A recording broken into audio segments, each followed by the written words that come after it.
Broadcast is now starting. All attendees are in listen-only mode. All right, welcome everyone to today's Title Topics webinar.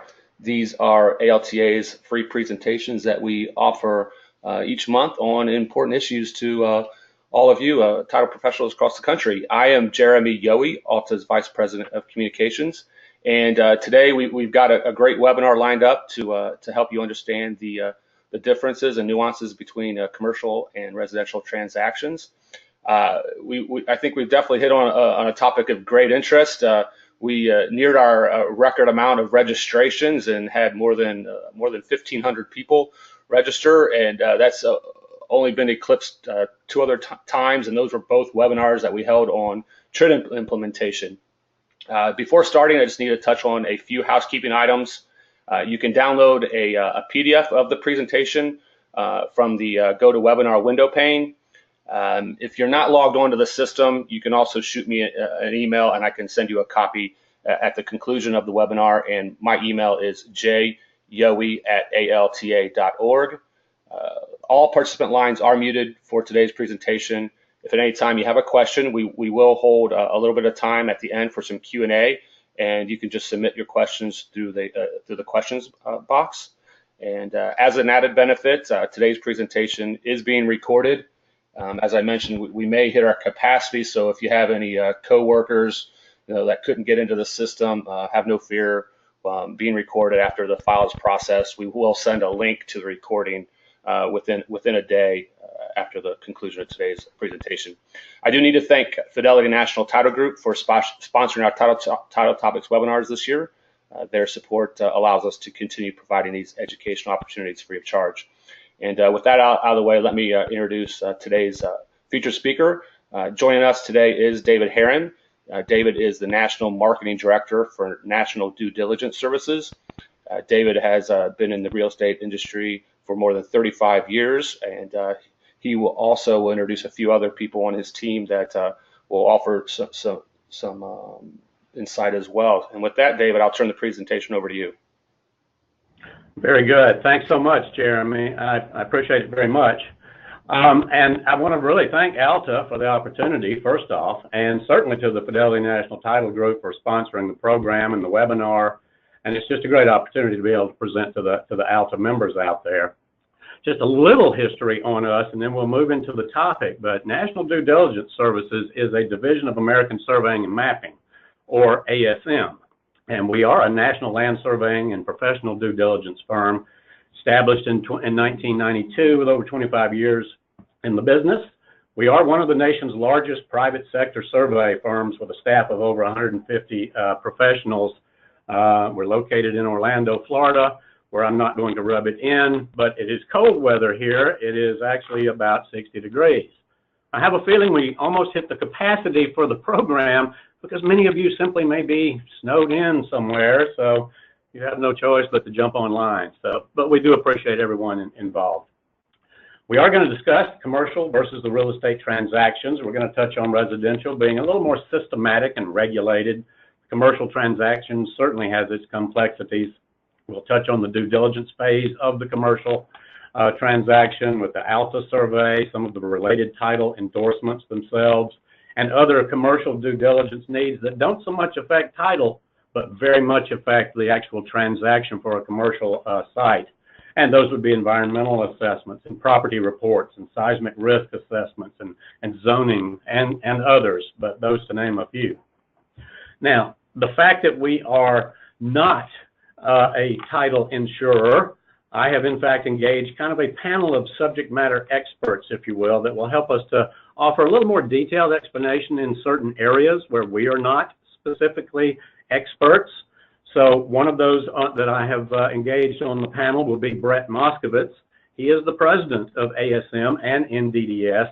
He's worked on thousands of residential and complex commercial surveys through the years, and frankly, been instrumental in creating and establishing many of the best business practices for streamlining that land surveying and due diligence services business on a national scale. We're also going to have Mark Fuller, who is our operations director. He brings over 35 years of experience to the commercial real estate field. Graduate of University of Oklahoma, he really began learning the art of the surveying and its effect on commercial real estate transactions very early on. Frankly, that's led him to be appointed by the governor of Oklahoma to the Small Business Commission 2 consecutive years, and 10 years served at the pleasure of 2 different governors to Oklahoma, State Board of Licensure for Professional Engineers and Land Surveyors. So we're glad he's with us. I'm also going to introduce Ed Stout. He is an attorney and a vice president with FNTG with really expertise in the title and escrow aspect. He's also been in the business quite a long time, 24 years or so, performing escrow closings and disbursements for closings of single and multi-site transactions. We're also honored to have Bob Bozarth, who is also an attorney and a senior underwriting counsel for Fidelity National Title Group. We're going to get his take on some of the affected title endorsements that are involved with the process. Also, Ronnie Long, he's our Director of Assessment Services for NDDS. He brings over 18 years of experience in the environmental investigation and assessment and property assessment forensics, and he holds multiple licensures and these certifications from these major certifications. Cindy Jarrett also, she offers over 27 years of multi-state experience in the title industry, and quite frankly, she's been very instrumental in helping to arrange this relationship with ALTA and with the nationwide business development for NDDS. So those are some of the key panelists that we're going to be involved with, and we're very happy to have those guys on board with us. Now let's talk about the commercial and residential transaction for the transactions. Number one, the commercial real estate is usually predetermined as some sort of a business objective, usually for profit, but not always. A buyer could be purchasing their own building for their own use, as in maybe a corporate headquarters or warehouse space for their products or manufacturing. There are many vertical markets involved or property types that can be involved, such as multifamily to office to retirement facilities to student housing to medical office buildings and industrial warehousing and retail to multi-use complexes. So there's a wide array of types of properties involved. Whereas in the residential arena, it really is simply generally for the enjoyment of home ownership for the family.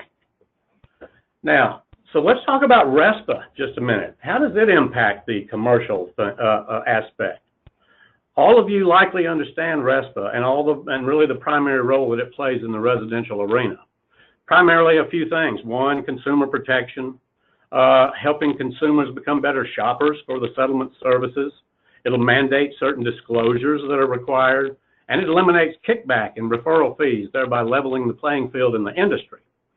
So buyers and sellers must perform detailed due diligence on the property in the commercial arena because RESPA does not affect a commercial closing.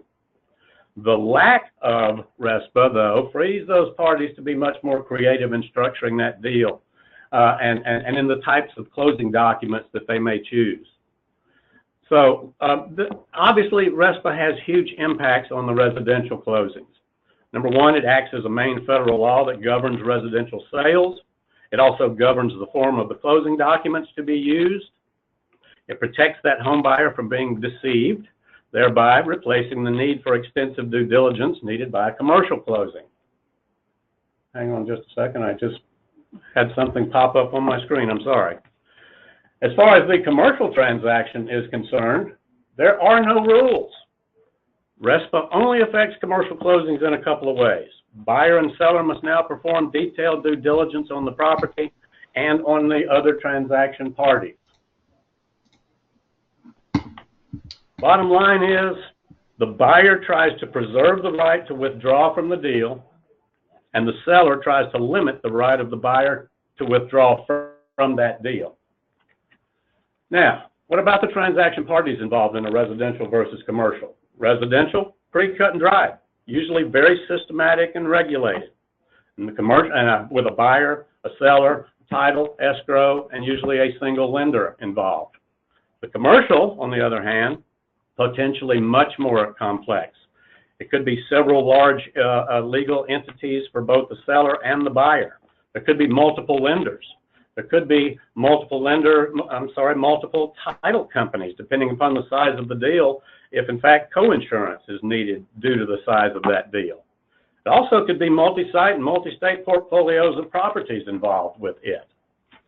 So there are a couple of things that are different about this. Number one, in a commercial transaction, there's your purchase and sale agreement, or a PSA, and that's used versus a standard state-accepted residential agreement. Again, in the commercial world, there are no rules. They simply want to protect the parties' rights, obligations, and liabilities within the sale agreement. Every word or term is up to negotiation, and certainly they want to see clear title. And you can see and read the list of the items that are some of the items built within that PSA. On the other hand, the residential transaction, number one, has usually state-accepted residential purchase agreements versus the PSA for commercial. There may be a home appraisal versus a, sorry, I'm hoping everyone can't see this webinar. There we go. There may be maybe a home appraisal involved versus a commercial appraiser. There is certainly a land survey involved. There are home inspections versus perhaps a property condition assessment with regards to the commercial property. There's a disclosure statements from the seller, and that protects from most due diligence.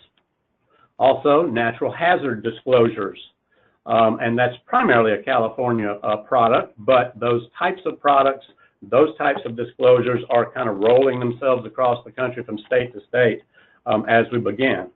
Now, I'd like to know, Ed Stout, are you on the line? Ed Stout may not be on the line. He was out relatively kind of sick today, but I thought perhaps he was going to be able to be with us today. But I'm going to touch on a couple of things as it involves between the difference between that residential and that commercial policy in itself, and what are the significant differences in that scenario.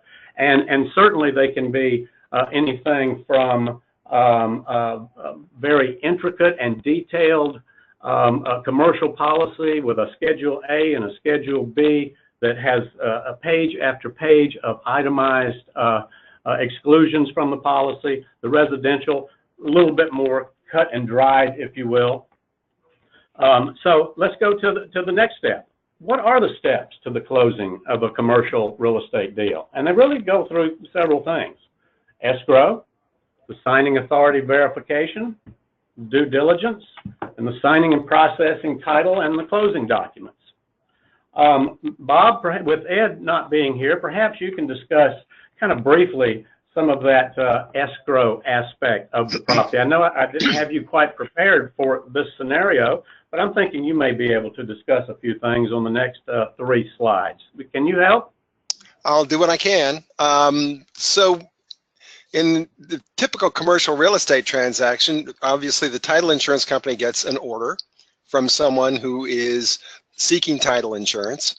The title insurer takes that, does a title search, comes up with a commitment, and the commitment is basically the outline of how everything's going to go. The commitment is an amendable document. At the beginning of most transactions, the commitment is fairly plain because nobody really knows exactly what all the elements of the transaction will be, and it develops as you get closer and closer to closing, and the requirements become a little bit more defined as to what we're going to need to do to make this transaction work. We also have escrows. We have title agents as escrow holders in some cases, usually smaller transactions. In larger transactions, you might find a commercial office of a title insurer that will do the escrow work and manage the transaction. There is an escrow agreement in most cases because you're going to have some serious money involved in this transaction, and the parties want to make sure that the money is going to flow the way they want it to flow, and that the escrow agent is going to be neutral as to how the transaction goes and pass the money on as it's supposed to be. There's also an escrow of documents. So we have usually cash escrows, and document escrows. All of these come together at the closing so that you will be funding the payoff of an old mortgage, the payoff of it to the seller. If you got a seller situation, sometimes you may have other interests in there that would also be paid off. You know, some vendors who have interest in the transaction. So the escrow agreement is a very, very important thing that the title insurance company is going to make sure that as the escrow agent, that the escrow agreement is satisfactory to it, that it doesn't pick up liability that it doesn't want to have. The escrow agent, if it's a title insurance agent, will do the same thing. They don't want to be responsible for matters that they're not really prepared to handle.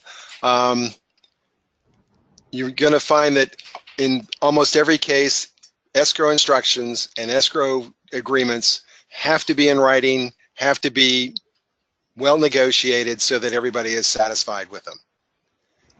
Good, thanks a lot, Bob. And listen, you know, our next slide too, I want you, let's talk about the legal entities and the authority to in fact sign. Often between legal entities, there could be multiple entities. You Yes. can limit that personal liability and may have certain tax advantages for that entity. You know, they got at some point, they have to designate an actual human being to execute the documents. So do they have the authority to do so, or does the buyer have legal authority to commit? Does the seller have legal authority to dispose of the asset? You know, and what would make that easy? Is there a signed and notarized letter as to who has that authority? So I guess the question is, who validates the signer of that agreement? Is it the duty of title and escrow, or who is the judge, trial, and jury of this decision as to who can sign for these entities? Hey, can you help with David? that, Bob? Yeah. Well, obviously the title insurance company has a great interest in making sure that anyone signing a document that's going to be insured has the authority to do that, and they will look very carefully at the documents that they received. Usually, you know, if it's a corporation or a limited liability company or a limited partnership, you're going to want to have you know, appropriate authorizations that that correspond to the documents on file to make sure that the proper authorizations have been issued. Okay, very good. So Yeah, you do need to be able to validate that. David, we were able to Hi, get, Ed, how are you? yeah, there we go. Well, I was having technical difficulties. I apologize for that. I apologize. That's okay, and we understand you're a little under the weather too, Ed, so I'm sorry about that. Hope you're feeling a little better. Peachy. Okay, great. Well, you want to touch on that just a little bit yourself, concerning the validation of that signing of the agreement? Yeah.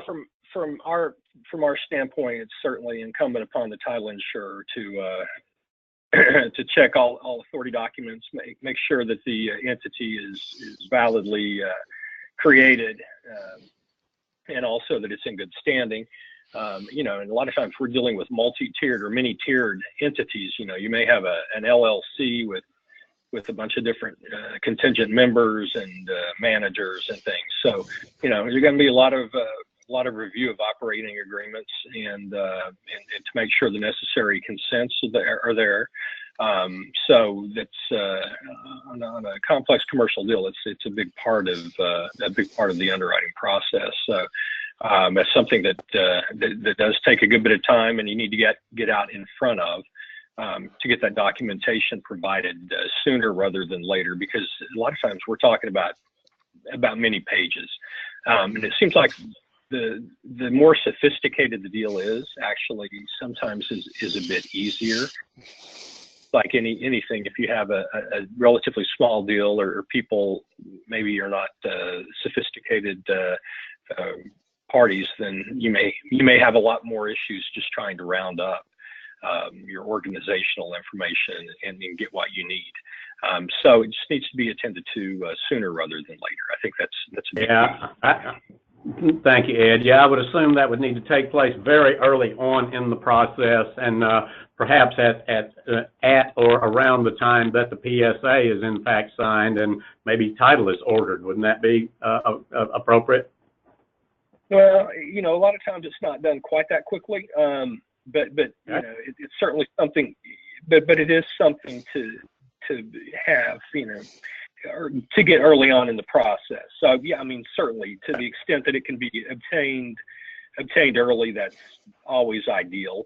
But I think the main concern is, and the main point of emphasis is it not be put off until the very end, and that documentation is presented to or given to the title company for review earlier on in the process. So yeah, I mean, it's great if you can do it up front, but you know, the key is to avoid the last minute chaos.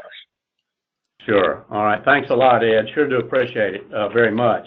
Now let's move into the due diligence phase of the commercial transactions, and in most cases, the seller is typically going to obtain confirmation of the following, as you see on the slide: the PSA, make sure it has been properly executed. The buyer has in fact delivered the down payment. The escrow agent has that, and all that's taken care of. The money is deposited. They've filed a response to any objections to the title and/or the survey report, and certainly executed the assignment or assumption of any leases by the buyer if there are in fact leaseors involved. Certainly, every transaction is different, and certain deals may be required to provide more detailed and due diligence process. But primarily, the contract for the due diligence, I mean, the due diligence phase can be much more extensive than what I've just mentioned. And if you'll take a look at the bullet points on this particular slide, you'll see one common element, and that is review, review, and review. The contract of sale must be properly reviewed and executed. The current title policy must be ordered and reviewed. You must review and accept true copies of all leases. An environmental phase 1 assessment should be ordered and reviewed appropriately, and as well as property condition, and review the seller's books and their records and zoning reports, and the review process needs to come into play. So you would certainly want to search for any outstanding tax cases or any liens that may be involved. And one huge element that we come into contact with our company day in and day out is the review of the results of a new ALTA land survey. And on this particular slide that you're looking at, you'll see to the right a residential mortgage survey, if you will, and on the left side of the page, you'll see the ALTA NSPS land survey. At this point, I'd like to bring in the president of our company, Brett Moskowitz, just to discuss this in a little bit more detail. Brett, can you discuss and help us a little with this? Sure, David. You know, many states have different rules than other states. So when somebody says a residential lot survey, a mortgage survey, a mortgage inspection, a Texas 1A survey, an as-built survey, a topographic survey, a lot survey, a boundary survey, you know, when they refer to surveys of residential properties, it's just really across the board and what is acceptable on a per state basis. When someone says ALTA survey, well, now we know that all the ingredients are going to be there that will help the insurer remove the survey exception and maybe replace it with some results from the survey. And as you'll see, how much more comprehensive the ALTA survey is, in addition to being a basis for the title, it also will help a purchaser with due diligence. It will include zoning. It will include parking counts. It will include, you know, the size of the properties. You know, what all the improvements will be located. So the main thing is when someone says residential survey, the scope is across the board. When someone says ALTA survey, the scope is defined.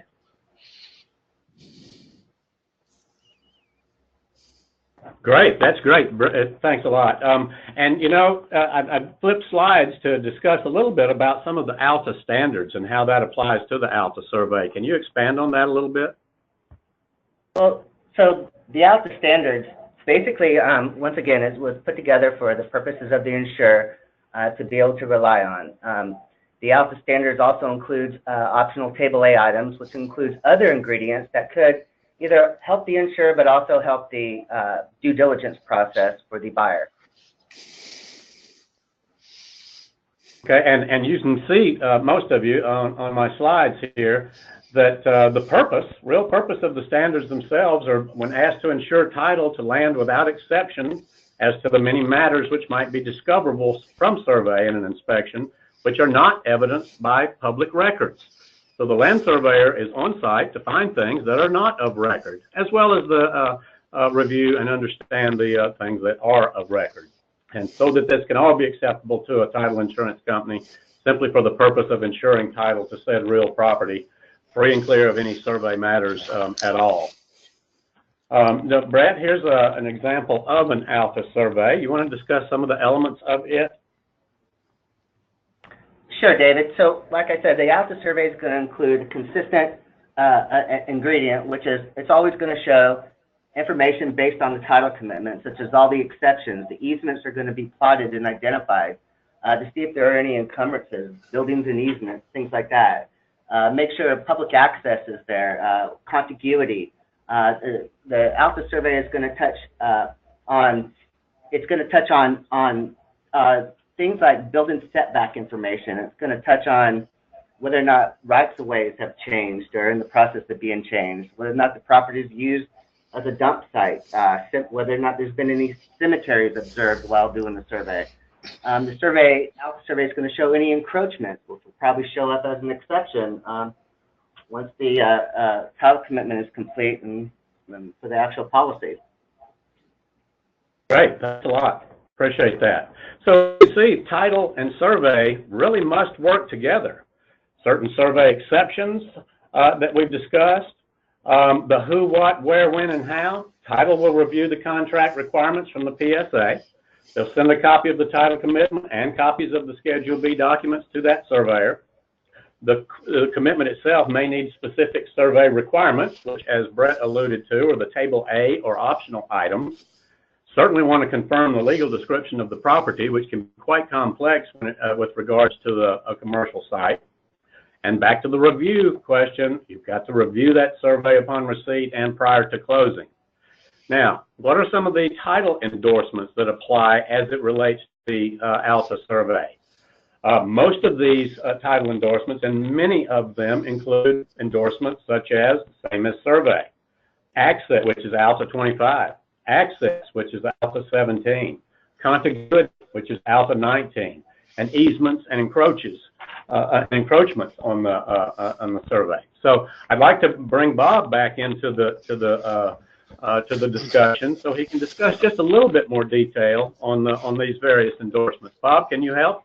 Yes, I can. And we were just talking about how these two things, the survey and the title insurance, have to work together. And if you're the insured under insurance policy and you have the survey, you know that you're getting the title insurance policy from the title insurer, you're getting the survey and the surveyor. How do you know? How do you link those two things together? And the link in this case will be the ALTA 25 same as survey endorsement that basically tells the insured that the matters that are addressed in the title insurance policy apply to the same property that is shown on the survey. That is the link that goes between them, that's to comfort the policyholder that we're all talking about the same piece of land. So it is an important endorsement, probably not as important as a lot of people think. There is an ALTA 25.1 for those circumstances where maybe you have an outlot in a shopping center, and the survey is of the whole shopping center, but you're only really addressing one little tiny portion of that. Then the ALTA 25 works in that kind of a situation. The next endorsement that we're going to talk about is the ALTA. Access, right? Access endorsement. Title insurance policies and coverage for ensure a right of access, but a right of access is a very simple thing. It's just basically you have your property abuts public street and nobody has a right to stop you stepping from the public street over to your property, because you have a right to be in the street and you have a right to be on your property. But it doesn't tell you that you can actually do that. there might be an 8-foot retaining wall between the public street and your property. So if there was such a thing, it would be very difficult for you to step from the street onto your property because of that 8-foot retaining wall. It would be difficult for even an Abrams tank actually to try to drive from the street up over the 8-foot retaining wall. So you have to have something a little bit more. If you look at the ALTA 17, you notice it's named Access and Entry Endorsement because it ensures that you have a right of access, of course, but it also ensures that you have a way of entry into the property for pedestrians and vehicles. And so it's a very important endorsement. The ALTA 17.1 is used in those circumstances where the property does not abut a public street but has an easement that goes from the property to the public street, so your access is by virtue of that easement. Great, thanks a lot. What about contiguity of the parcels? Okay, contiguity. If you have a perimeter description, if you've done an assemblage and you have a perimeter description, you really don't need a contiguity endorsement. But there's lots of circumstances where that isn't true, where you actually have a number of parcels. They're all each described in Schedule A of the policy as independent parcels. And so the insured says, well, that's really great, but I want to know that I can get from parcel A to parcel B to parcel C. And the ALTA 19s are used for that purpose. And ALTA 19 should be very specific about where the contiguity is, because you can be contiguous at a single point, which isn't very helpful, because if you're only contiguous at a single point, it's going to be very hard not to transgress on somebody else's property to get there. So it's important, if you're looking for coverage in an ALTA 19, that the coverage is very specifically stated in the endorsement, and it gives the endorsement itself gives an example of how you should be able to do that. It insures against any gaps, strips, or gores that separate the contiguous two properties along the boundary lines that are described in the endorsement. Wonderful. Thanks a lot, Bob. What about the encroachment endorsements, ALTA 28 series? Can you touch on those a bit? Yeah, now this is an interesting thing. A lot of people look at covered risk 2 of the policy. Covered risk 2C says that we're insuring against any defect, lien, or encumbrance on the title, which include any encroachment and encumbrance, violation, variation, or adverse circumstance affecting the title that would be disclosed by an accurate and complete survey of the land. Then it says, the term encroachment includes encroachments of existing improvements located on the land onto adjoining land, and encroachments onto the land of existing improvements located on adjoining land. People have looked at that and said, I think that means that we're only insuring encroachments over the boundary line of the land and nothing else. And that was not what that was intended to mean. The reason that we went to that second sentence talking about encroachments over the boundary lines was because the definition of the term land in the policy is the land described in Schedule A and improvements and so forth. And then it says the term land does not include any property beyond the lines of the area described in Schedule A. So you could imagine that somebody could look at this and say, okay, your building is actually crossing the boundary line between these two pieces of land, and 30 feet of your building is in somebody else's land, and the title company could come up and say, yeah, but we only insure that portion that isn't across the boundary line. So that's why you see in 2C that language about encroachments over boundary lines. When you look at the very beginning of that, it says any encroachment, and that's what it means. So the encroachment could be into an easement, it could be into anything other than a boundary line as well as boundary lines. So it's any encroachment at all, and that's why that thing was there. And that brought up can we go one more slide further to the ALTA 28? Okay, the ALTA 28 was actually designed because people were concerned that an easement wouldn't be covered by covered risk 2. It's actually a mistake that a lot of people have, but because of the way we drafted the 2006 policy, it does leave us that interpretation that maybe there's encroachments only meant encroachments across boundary lines. So in this case, people said, well, we've got a lot of encroachments into easements and we want some coverage with that. This endorsement was put together for that particular purpose, to show encroachments against easements. Curiously enough, it never mentions the word encroachment at all, even though everybody thinks, well, we have to be talking about encroachments, but it doesn't do that. So then we went back. Let's go back to the slide we saw just a moment ago, the ALTA Yep. 28.1. The ALTA 28.1 sort of puts everything together. The first thing it does, the first two bullets that you see up there, are really about covered risk 2C. They do the same thing. They're saying we're insuring against any encroachment of improvements onto adjoining land or an encroachment of improvements onto an easement. Those would also be included within covered risk 2C, because you notice that it says unless there's an exception on Schedule B. The next two portions are the next three things are basically more in the ALTA 28 area. Forced removal of an improvement on the land as a result of an encroachment onto the easement, of forced removal of improvements that encroach on an adjoining land. Those are things that have actually been identified. We know they're out there. The survey shows them. The three items above are things that have not been shown by a survey, and so we're ensuring that those things don't exist. If the survey missed them, the title insurance company is picking up liability for those. I think if you had an ALTA 28 and an ALTA and a policy, you're probably pretty well covered. Most people look for an ALTA 28 and an ALTA 28.1, and that seems to be what the general rule is for most customers out there looking for title insurance coverage. Good. Thanks a lot, Bob. That's good information, and I appreciate you coming in on that. We're going to have to move along pretty quickly, so I'm going to blow through a few slides. Ordinarily, I would bring in Ronnie Long. He is our Director of Assessment Services. Unfortunately, I didn't get the correct password to him, so it's my fault for doing so, but I can cover these relatively quickly for him. With an environmental report, obviously, because of the liability of the environmental issues that can be very, very severe, all parties will need to have some sort of a separate report and a document to deal with them.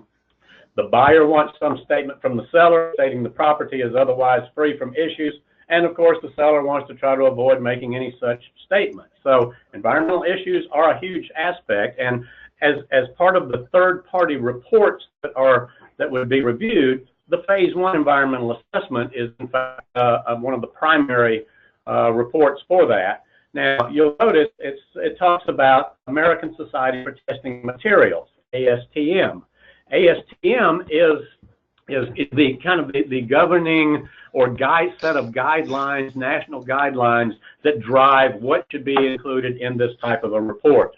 Just like the ALTA standards work with the ALTA survey, the ASTM standards work within these various reports. And the Phase 1 environmental simply uncovers any recognized environmental conditions that there may be on the property itself. The property condition assessment is also a third-party report, again, ASTM guidelines as well. And this is where there's a full walkthrough survey done of the property, where they will review documents and do personal interviews, documents research. They will come up with a spreadsheet of probable costs to remedy any physical deficiencies on the property, along with what you see as a modified capital reserve schedule. What do we feel that you're going to owe now on the property? You're going to need to spend to fix these things. And then over the next 12 years, what would we need to put back in reserve to take care of future deficiencies? Seismic risk assessments, or known as PML, which is the probable maximum loss in the event of an earthquake.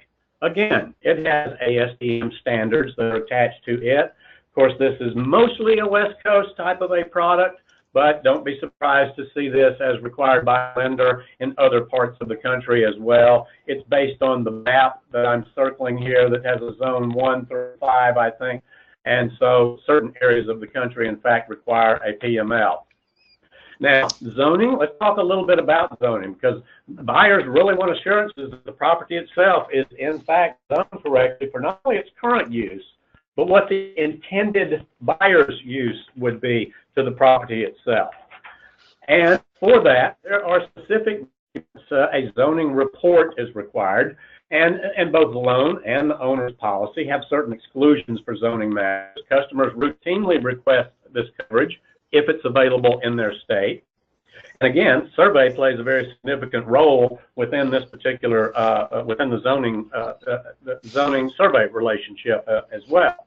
So that being said, what it is composed of is a compilation of municipal documents and other really zoning-related reviews, such as a zoning verification letter from the municipality, review of the current zoning code, zoning violations, zoning building, signage, landscaping, setback requirements, parking requirements, etc.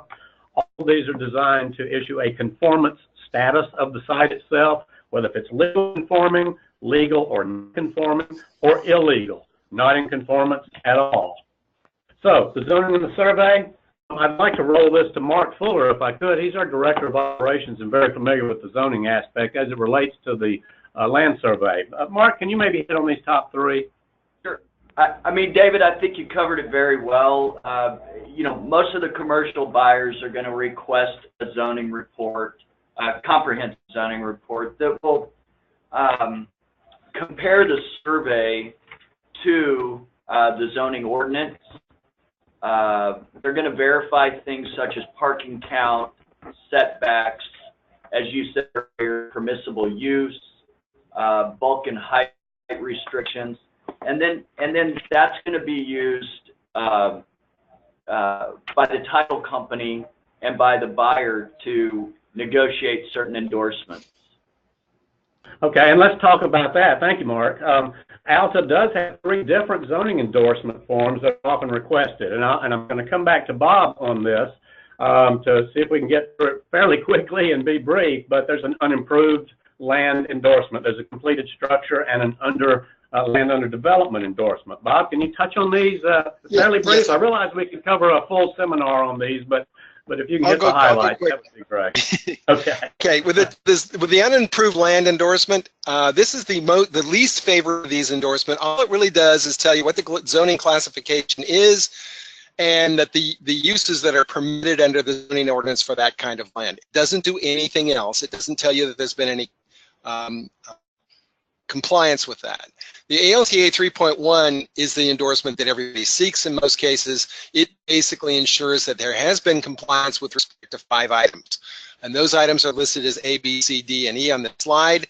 Those are the things that the title insurance company says, okay, we'll tell you that we're ensuring that this particular piece of land is in compliance with the zoning classification, which is the first part of this is just like the ALTA 3. But with respect to these 5 items, we're going to ensure that you're in compliance with those. And we look and we're really relying on the surveyor to help us make a determination that that is actually true. So the survey is a necessary element of this, as well as the zoning letters and the zoning reports to get this endorsement. And this seems to be the most confusing part to most everyone. Zoning, land under development. Touch on it if you would. Well, a lot of people wanted the ALTA 3.1, but they hadn't started building yet, or they were building a wing on a building and wanted to know that it would be in compliance with zoning when built. And the ALTA decided that people were actually starting to modify the 3.1s to do that, and so we might as well come up with a form that does it. And this is the form. It identifies the improvements that are being built on the land. It identifies the drawings, the construction drawings that they're using for the buildings at the time that the policy is issued, and it ensures that if everything is built in accordance with those plans, that they will be in compliance with zoning, and the coverage will be basically the same that you would find with the LTA 3.1. So very good. Thank you. Yeah, go ahead. Mm-hmm. No, that's it. I think that's probably all you need to know. Okay, I sure thank you, Bob. I wish we had more time for that because it is an important aspect. But let's move forward to the signing and the title and the closing aspect of the actual transaction itself. So in addition to the above items, we want to make sure that the closing documents are reviewed for accuracy and can draft those closing documents as they in fact see fit. In the residential world, RESPA requires certain specific forms. But in our world, in the commercial world, you can draft the closing documents as they're needed. They can be very flexible, and oftentimes they are highly negotiable back and forth with the client. If there are leases involved, then certainly you would need to have documents that transfers the future liability for breaches of those leases from the sire to the buyer. So this document really notifies the tenants of the change in the ownership if there are in fact leases involved with the property. Now, as we discussed, the commercial title issues, early in the process, the preliminary title report is issued. It must be, again, carefully reviewed, and any final objections or concerns are under a hard deadline. And once title has been issued as settled, the title company will issue a final report. Final report is done and issues resolved before the transaction can even move forward. Last but not least, before a deal can be completed, the buyer and agreeor must agree to that title report, execute the series of documents, and just like in a residential, the deed is oftentimes, in most cases, the form of transfer. It can be a quitclaim deed or a special warranty deed as well. But once it is executed, then, and as well as a title affidavit will also accompany that executed deed. The title and the terms of the deed will be reviewed and discussed probably long before the actual closing documents reach the closing stage. I really want to thank everyone that has been involved here. You can see that there are really stark differences in the residential and commercial closing process, but familiarize yourself with the commercial process, and really due to the generally large assets transferring ownership, this can certainly provide for a very lucrative transaction. So again, I want to thank ALTA for the invitation, and I want to thank the Fidelity National Title Group for sponsoring the session, and certainly to my panel, Mr. Bosworth, Mr. Bozarth, Ed Stout, Mark Fuller, Ronnie, and Brett. I thank you all very much. I hope you have a great afternoon. Jeremy, back to you.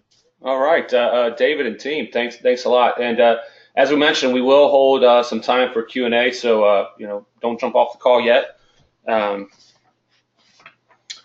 Was trying to track them as they came in. I'll try and follow along as they were coming in, kind of the sequence of the slides. Early on, David, you guys were talking about escrow, and Trina said that Wisconsin is not an escrow state, and so she asked if they're still required to have an escrow agreement signed.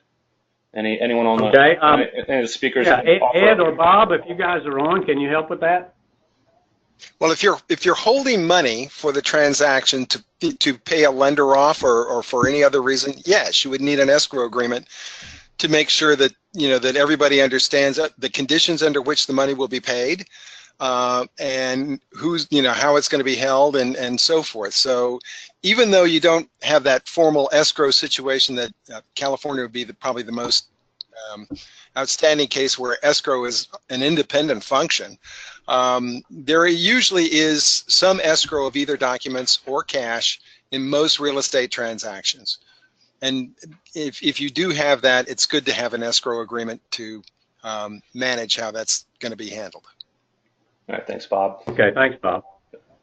A question on the when you guys were on the slides about signing authority. Megan asked, what types of documents are collected to authorize limited partnerships?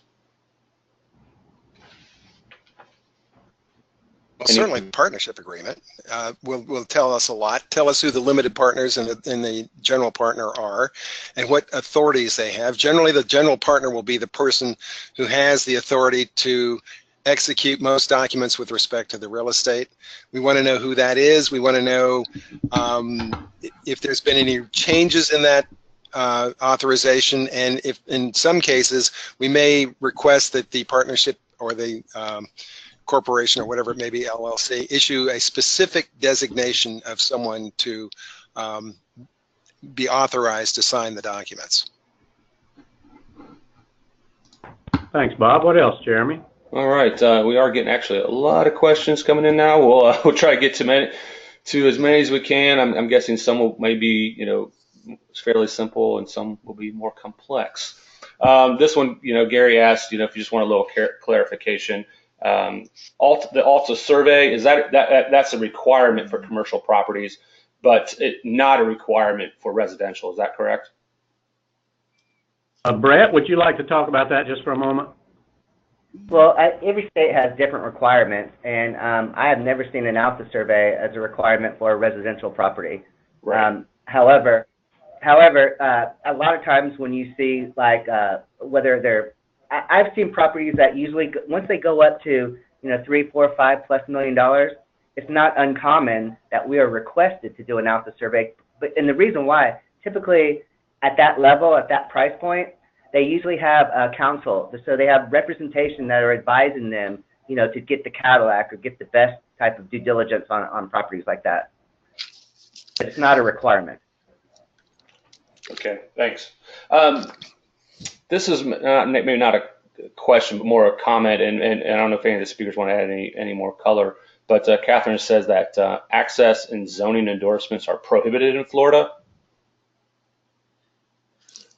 That may be.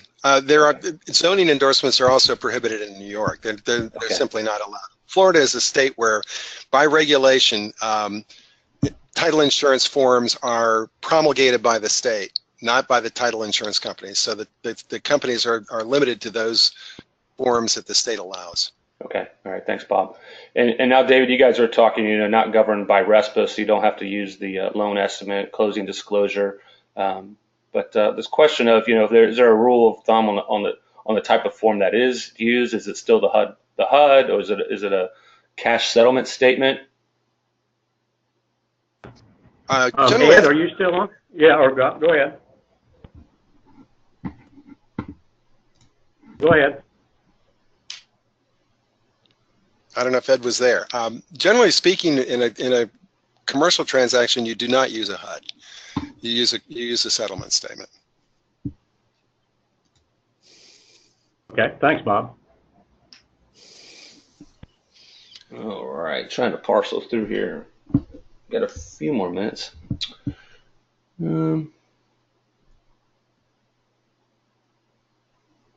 This is a question about quick claims instead of a warranty deed. Why would you accept a quick claim deed on a commercial transaction instead of a warranty deed? Anyone have any input on that? Bob, that's a good one for you.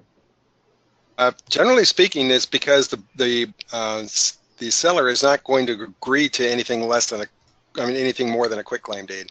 In some states, they have what they call a deed of bargain and sale. I think New York does that, and it is a deed without warranties. So it's sort of like a quick claim, but it is actually a grant rather than a quick claim, which is just simply I don't know if I own anything, but whatever I own, I'm giving to you. That quick claims do have some issues with respect to the recording acts in some states. So the practice really varies across the country as to what's acceptable, but most sellers would really rather prefer to give a quick claim, and the title insurance companies, generally speaking, go along with that.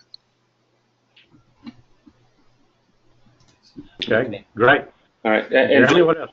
Oh man, there's fire in it. Can't keep my eyes. Okay. Can't keep my eyes straight. All right, I'm sure. That's okay.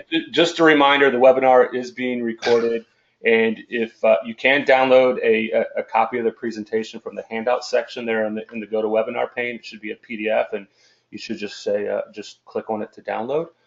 And if you can't, just follow up with me after the webinar, and I will shoot you a PDF. I'll email you a PDF. My email is jyohe, JYOHE @ALTA.org. And while I'm talking, of course, more questions were coming in. Let me try and get my eyes to work here. It's funny. Some more questions about the use of the HUD, and this is it true that a lot of myths out there, I guess. Is it true that if you use the HUD, it brings the parties under RESPA regulation? I don't think so. Don't think so, right? I'm not sure about this one. Did you say that utility letters are mandatory regarding commercial closings and would be provided by the seller and shown on the ALTA survey? Interesting question. Utility Jeremy, letters? yeah, we would not reference a letter on the ALTA survey. I've never have. We might have referenced utility company names accordance to maybe Table A, Option 11, when we have to locate utilities, but it's not mandatory. It's not a requirement.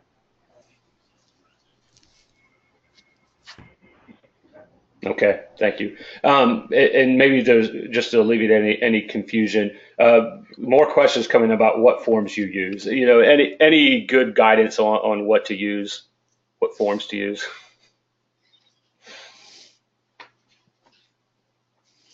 For the closing. Bob, do you see something that comes in regularly? A utility letter? No, sorry, back to the use of the HUD or a settlement statement. Well, obviously, if you're doing a residential transaction, you better be using a HUD settlement statement.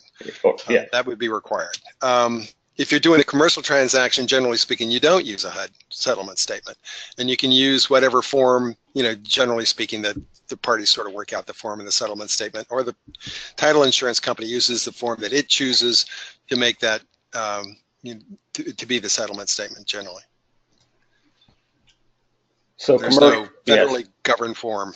Yeah, so commercial, no federally governed form, use what works for you. Residential, use a loan estimate and closing disclosure. Mm-hmm. Right. All right, let's see here. Getting a lot of compliments, so good job, guys. Good, thank you. Maybe just a definition. What do you mean by a title affidavit? A title affidavit is an affidavit that the title insurance company requires of a seller to address certain items that the title insurance company is concerned about but cannot answer simply by doing a search of the land records. For example, has there been any construction been done on the property? Is the seller in bankruptcy? Things of that order would be items that you would find in a seller's affidavit. The forms vary across the country, even within companies.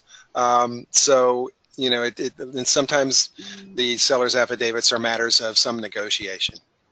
Okay. And just one more question, and we will wrap up today's webinar. And Bob, I think you touched on it earlier.